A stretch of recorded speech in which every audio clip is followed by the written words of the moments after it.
مشاهير الإغراء بيشتركوا في إيه؟ قعدت كده أفكر مع نفسي وأقول إيه اللي بيشتركوا فيه كل الحوريات المشهورين ومعروفين على الساحة دلوقتي، سواء بقى اللي ماتوا أو الأحياء، مشتركين في إيه؟ قعدت أفكر: كليوباترا، مارلين مونرو، هيفاء وهبي، ياسمين صبري، تعتبر بتمثل نفسها كحورية ليها فترة، معروف عنهم إن هم حوريات وجاذبيتهم عالية وزي المغناطيس للراجل. بيشتركوا في إيه؟ أول حاجة بيشتركوا فيها الصوت.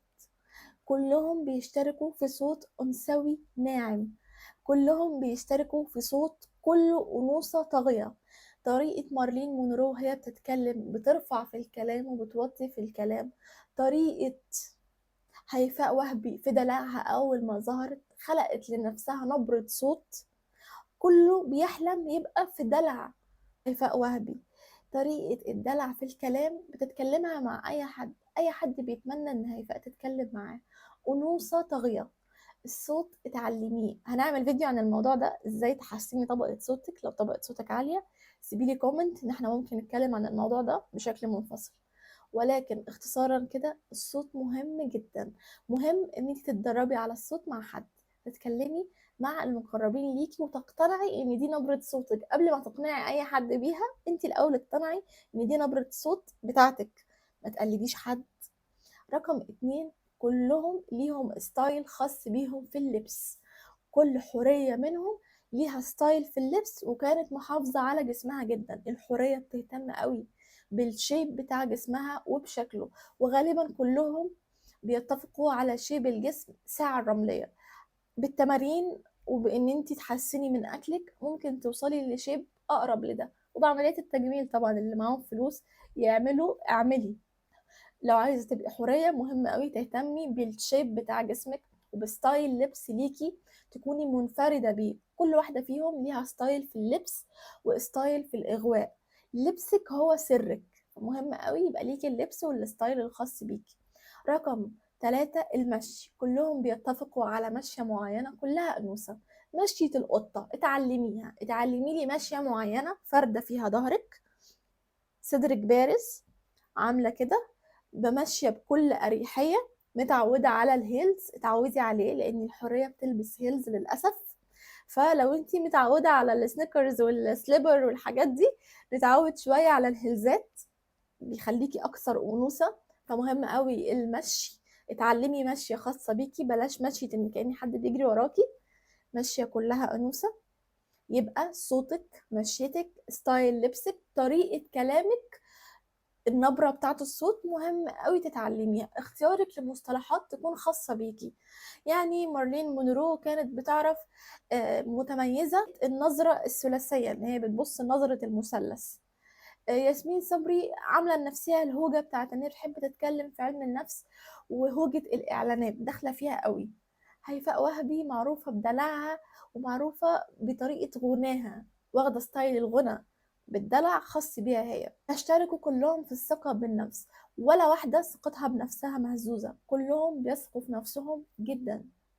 فمهم قوي تشتغلي على ثقتك بنفسك وتشتغلي على صدمات الطفولة تعالجيها، عشان ما تبقيش واثقة في نفسك خارجيا بس، لا تبقي واثقة في نفسك كمان داخليا. مهم قوي البراءة. البراءة كانت شاطرة فيها جدا مارلين مونرو. لازم تمثلي وتبقي عايشة بطاقة براءة وتظهري نفسك ان انتي كيوت وطيبة وبريئة قوي، ووشك بيبي فيس، ملامحك الرياكشن بتاعك كله بيبي فيس. مهم قوي تهتمي بشكلك، بالميك اب بتاعك، بشكلك الخارجي، مش بس جسمك كمان شكلك. لو عندك مشاكل في بشرتك تعالجيها، بجانب ان انت لو تقدري ان انت تحسني من شكلك معاكي تقدري تعملي عمليات تجميل اعمليه، ما تبخليش على نفسك، مش عيب. مفهوم الحريه ان هي بتهتم قوي بشكلها حتى لو شكلك في الاخر عادي. انا مش بقولك تبقي جميله الجميلات شكلا، ولكن يبقى شكلك الخارجي مقبول وفي اهتمام وفي عنايه. مش كل اللي شكلهم حلو حوريين، ولا كل اللي شكلهم عادي حوريين. الحوريه ذكيه وعارفه تبرز ايه فيها. كمان بيشتركوا في الأنوثة الغير دفاعية، ما عندهمش مشكلة يظهروا أنوثتهم وجمالهم وما يتكسفوش منها في أي حاجة، يظهروا كل ده بنعومة وبثقة، وعارفين إن الأنوثة مش ضعف بيستخدموها كسلاح.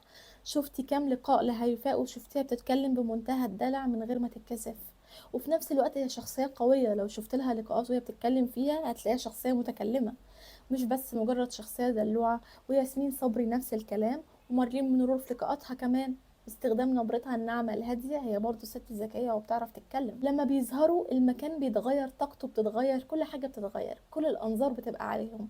الحورية شاطرة قوي في ان هي تجذب كل الأنظار ليها، بيسيبوا أثر لما بيمشوا كلهم. كل الحوريات المشهورين، مش كل واحدة جميلة بتسيب أثر، ولكن الحورية هي اللي تقدر تسيب أثر بحضورها، وبان هي بتعرف تدي الطاقة دي بتاعة المكان، بتعرف تخلي طاقتها هي اللي طاغية على المكان.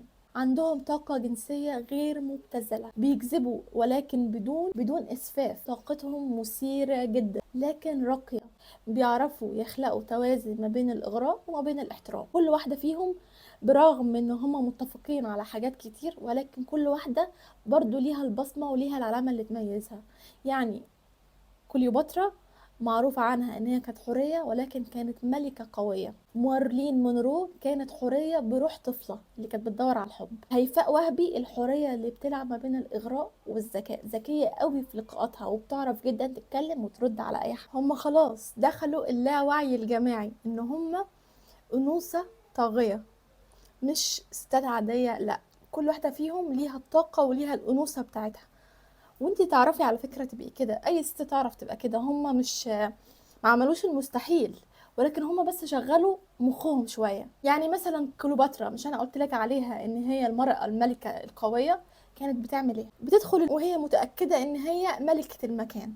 مثلا اسرحي معايا بخيالك، بتدخل المكان وهي شايفة نفسها إحساس داخلي طاقيا هي ملكة المكان. دي حاجة طاقتها تقيلة، مش أي حد يستحمل يقعد قدامها ويبقى قدها. هي عندها طاقة، أنا داخلة بملك كل حاجة. وده على فكرة تقدري انت تعمليه، لكن عيونها كلها بتقول كلام كتير، وده برضو انت تقدري تعمليه. مارلين الحورية الطفلة، وشها كله بريء، حتى كلامها كله براءة ونعومة. دايما تحسيها وشها عايز، بتقول أنا عايزاك، أنا بحبك. كل كلامها وكل وشها بيدي طاقة للحب، مش طاقة حضور أكتر ما هي طاقة حب وطاقة براءة. كل راجل عايز يبقى معاها. ليه؟ لأن هي بتحسسه إن هي محتاجاله، ودي برضو من علامات الحورية. سحرها في ان هي بتطلب الحماية بعينها، بالبادي لانجوج بتاعتها، وده انت برضو تقدري تعمليه. هيفاء وهبي حضورها النار، أنوثتها من غير كسوف، جريئة جدا، جاذبيتها في جرأتها. دورها جريء بس مش رخيص. كتير قوي حاولوا يقلدوها وطلعوا هما بالشكل اللي مش مظبوط، لكن عندها لغة خاصة بيها في الكلام، حتى في رسمة الميك اب بتاعتها. هيفاء عاملة لنفسها ايكونيك، مخليه نفسها ايكونيك، سواء بقى بالميك اب اللي عاملاه، بستايل الشعر، بستايل الجسم. وده انت برضو تقدري تعمليه، تخترعي ميك اب لنفسك، ده برضو انت تقدري تعمليه. ياسمين صبري بتمثل الست الراقية، ظهورها فيه رقي وفيه نظافة كده، تحسيها ست كده راقية كده، حضورها محترم، بتعرف تقول ايه وما تقولش ايه، بتعرف توزن الكلام، وده برضو انت تعرفي تعمليه على فكرة. اظن ان انا عملت لك فيديوهات كتيره انت شفتيها عن المراه الحوريه، ولو لسه ما شفتهاش ارجعي شوفيها. عامله لك بلاي ليست كامل عن المراه الحوريه، اتعلمي كل حاجه مكتوبه وتعرفي تبقي احسن منهم. وانا واثقه فيكي، واثقه فيكي، لان انت عندك من جوه حاجه بتقولك ان انت حوريه، وعشان كده بتسمعي الفيديوهات دي، عشان كده بيجذبك النوع ده من الفيديوهات. وتعرفي تتعلمي، اي حاجه في الدنيا بتيجي مع التعليم. يعني فاكره قصه مارلين مونرو؟ كانت عاديه خالص، كانت طالعه من الملجأ وكانت رايحه مدرستها. وهي رايحه المدرسه الهدوم بتاعتها اتبهدلت، فرجعت اخدت من زمايلها بلوزه ضيقه، بلوزه اصغر منها ضيقه، لبستها. فوهي ماشيه لقت ان كله بيبص عليها، الولاد كله بيبص عليها، الرجاله بيبص عليها. لقت ان طريقه اللبس والمشيه هي اللي خلت كله يبص عليها، فعملت ايه؟ فتعلمت ان هي تلبس، اتعلمت ان هي تبرز. طبعا انا مش بقول لك خدي ده مثال والبسي ضيق، لكن انا بوصل لك وجهه النظر ان هي اتعلمت ده، ما كانتش مولودة كده، هي اتعلمت ان هي تلبس وتبرز مفاتنها بطريقة معينة. حتى لو هتشوفي ان هي عملت عمليات تجميل، حسنت من شكلها، سواء بقى في لون الشعر، سواء في الشكل الخارجي. انا مش بقولك انحازي ورا الحاجات دي واعملي زيها، انا برضو في فيديو عن مارلين مونرو عاملاه، اسمعيه، ان هي مضطربة نفسيا. ولكن احنا بنتعلم في الحاجات الخارجية، بنحاول إن إحنا نتعلم منهم حاجة، الحاجات الكويسة بس، اللي هو إيه، إن أنتِ يبقى عندِك حضور طاغي ويبقى ليكِ لمسة خاصة بيكِ، بس كده. لو وصلتِ معايا لنهاية الفيديو، وأكيد الفيديو عجبِك، ما تنسيش تعملي لايك وتعملي اشتراك للقناة، وتسيبي رأيِك في comment وقولي لي حابة نتكلم عن إيه الفيديو الجاي. أشوفِك في فيديو جديد. باي.